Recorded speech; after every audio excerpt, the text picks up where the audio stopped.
Hey guys, and welcome back to my channel. So today, I get to geek out about how much I loved Sallow Bend by Alan Baxter. I've definitely been chit-chatting about this a lot on my channel, and if you're not subscribed, please hit that subscribe button. But yes, I have been talking about this so much. So I first brought this up when Nightworms was supposed to send it to us last year, and something happened and they weren't able to, unfortunately, which sucks. But when I got my Twisted Retreat limited edition, like deluxe edition of it, I was able to put my little Nightworms signature from the bookplate that Nightworms sent us in with it.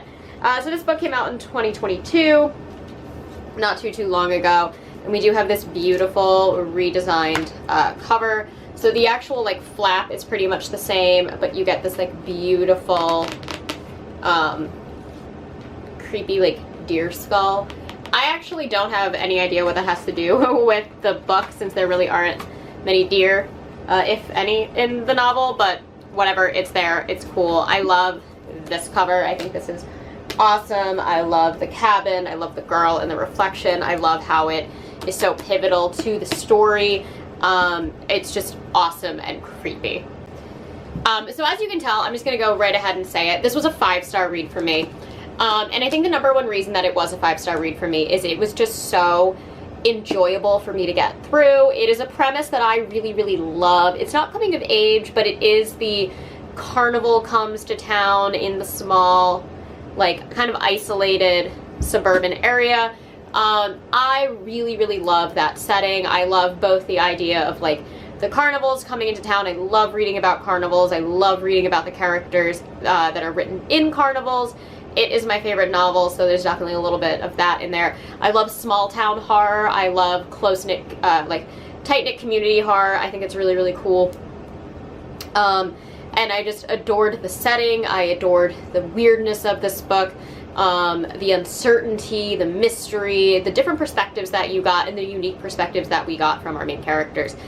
For those of you guys who do not know, Sallow Bend is the story of, again, the carnival coming to town, to this teeny tiny town of Sallow Bend, where two girls have just mysteriously disappeared. At the beginning, people start to blame the workers at the carnival for the disappearance, but then the girls are soon found. However, after they are found, they are different, and these kind of weird, mysterious, tragic, accidental deaths start happening, and two people, our main characters in the story, are trying to figure out exactly what is going on and why. Our main characters are named Trisha and Caleb, primarily focusing on Caleb, who does have some kind of like social anxiety, I think is the best way I would phrase it. He's definitely a loner. He prefers to be alone. He has trouble communicating with people in large crowds. But the book kind of hints at his kind of aversion to human interaction being more of like this kind of supernatural ability for him to like read people more thoroughly. And then he is paired up with Trisha, who was kind of your cliche suburban mom. However, unfortunately for her, her own 12-year-old son did disappear a year before, and she is dealing with not being able to find him, and a husband who is handling the situation way worse than she is.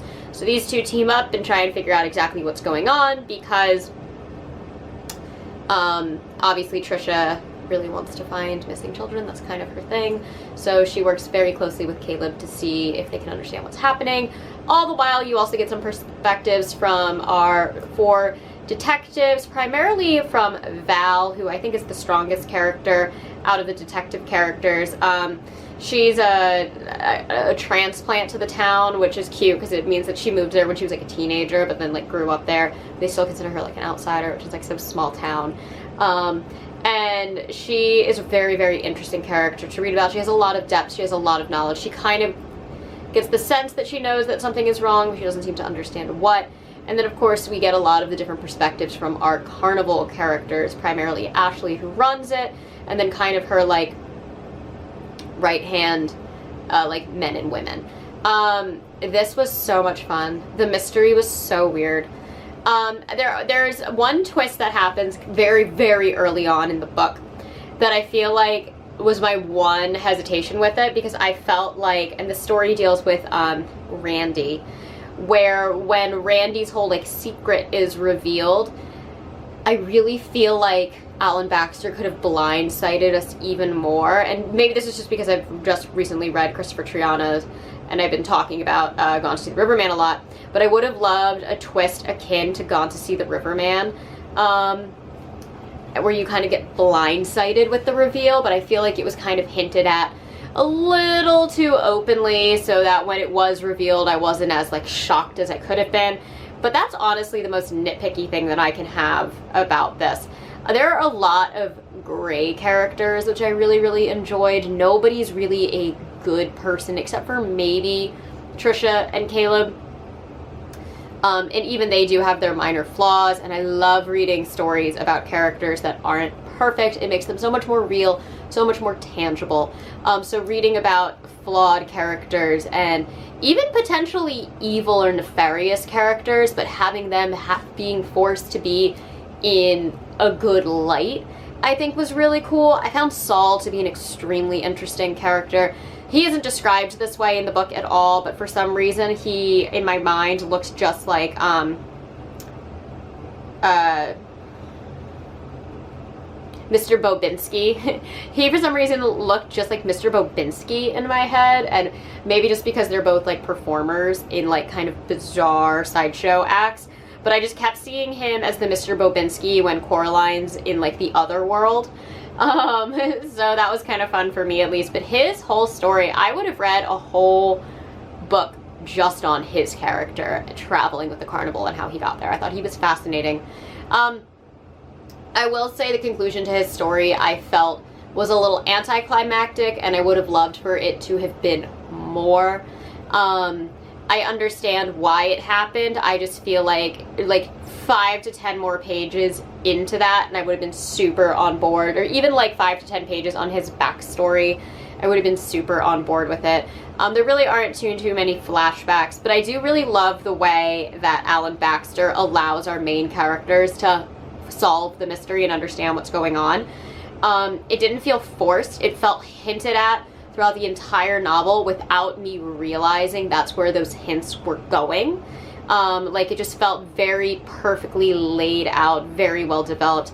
There's a lot going on in this novel, but it never felt overwhelming. It just all felt like it added up to the great story and the mystery that was being told. And I just found it absolutely like a joy to read. I had so much fun with this. There are definitely really dark moments. There are a lot of characters who don't have very good fates. Like I said this in my wrap-up review where I talked about this very briefly. There's some trigger warnings. Not all of the kids in the story have happy endings. In fact, many of them don't. I wouldn't say it's necessarily graphic or overly disturbing, but it's definitely there. I think it was handled very well. I think one of the only things that I did struggle with was the potential motive of our primary villain. I feel like that could have been definitely pinpointed a little bit more. I understand what it is and how it got there, but I feel like it needed just a little bit of refining for me to just be perfectly content with it. And here I'm really just being extremely nitpicky because I'm trying really hard not to spoil this book for anybody, and I'm trying to find something to critique, so this can be like a full-on, not me just gushing over how great this book is review. Because again, this is 5 stars. We'll absolutely be reading more from Alan Baxter. I really loved this. One of the things that I really loved about this is, and I noticed this as I was reading it, the tone in this story feels very akin to like a Ronald Malfi, a Joe Hill, a Stephen King. And not that I'm saying that Alan Baxter is writing on the level of Stephen King. It's very rare for that to happen. But there's this kind of like laid back tone to everything where the book doesn't feel extremely literary, even though it has very adept storytelling skills, and it keeps me really like just on the edge of my seat reading it. I don't want to put it down. It doesn't kind of bore you with unnecessary details. Everything is consistently moving and going and has a purpose. And it's one of those things, and I think Tim Meyer fits into this category as well, and I'm hoping Philip Fracassi does too, because definitely A Child Alone with Strangers had this effect on me in the first half of Gothic, but I haven't read enough of his stuff yet to really lean into that. But it just felt like a very good storyteller just telling a story. Like, there wasn't this crazy literary aspect, there wasn't too many like deep metaphors, it wasn't this like dig deeper to find more meaning, which is something I love, you know, but it also wasn't like comfy and cozy and cute. It was just a very edge of your seat, very cinematic, very episodic story. And I'm really realizing that that's definitely the type of horror that I gravitate towards the most, is something where there isn't anything unnecessary in the book, no matter how long a Stephen King book is. And yes, sometimes he does write these like weird asides and they go on forever, like that turtle. But more authors like, as I said before, Ronald Malfi definitely being a true trooper of this. It just feels like I can just keep reading this and keep reading this without ever really getting bored or like tied down into like the nitpicky of something. If I had to continue to be nitpicky on this, and I'm only bringing this up again because I mentioned this in my review, there are some weird, like, phrasings that Alan Baxter uses. I believe it was primarily with, like, adverbs, where it is technically correct language, it is technically correct English, it is grammatically there, but for me, I just feel like the average person wouldn't speak like that, so having it written down that way, it, like, kind of took me out of it. And every book has like one or two of those instances for me, I feel like, where I'm like, ooh, a comma might have helped there, or like, we could have phrased that a little differently. This had several. And I don't know if it's just like where Baxter's from, where like some of the phrases he used are more common, but for me, they were just a little bit jarring. They would take me out of the story for a moment, but not do anything to ruin it. Like, again, I'm being really, really picky with this because I loved this.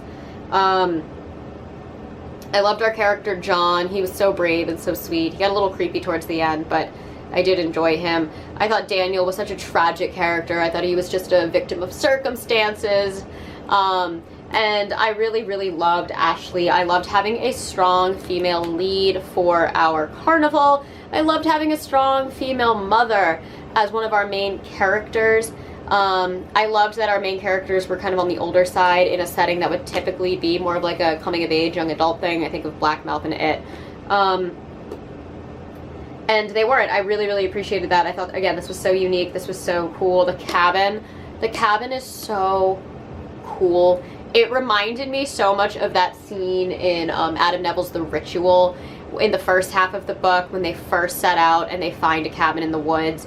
Like, that cabin gave me this cabin vibes. Like, it was, or other way around, but I loved it. I loved the flashback to the 1800s. I loved how everything was just intertwined. And I loved reading about a strong mom, especially after reading The Haunting of Alejandra, which is just a story about, like, not very strong or assertive or people who can hold themselves accountable moms. I found the moms in that book really just was comforting. But this I thought was fantastic. So if you're looking for a fun, a creepy, a dynamic, an original, a layered summer read that you can just devour. I mean, it's almost 400 pages. No, it's just over 300 pages. But I read this so quickly. I like didn't want to put it down. I was so thrilled with this. And I read The Prettiest Girl in the Grave, and then I read this like back to back, and I just had a joy with reading. I'm currently reading The Only One Left by Riley Sager, and I'm like 7% of the way through, and I'm already so into it. So I'm hoping that we're gonna have some good summer reading months. But yeah, 5 stars. Cannot recommend this enough. This was awesome. This was fun. This was unique. This was cool. So happy I got my hands on it. So there you go. Anyways, as always, I post every Monday and Thursday, sometimes on Saturdays. And if you enjoy these videos, please hit the like and subscribe buttons down below, and I will catch you on the next one. Mwah.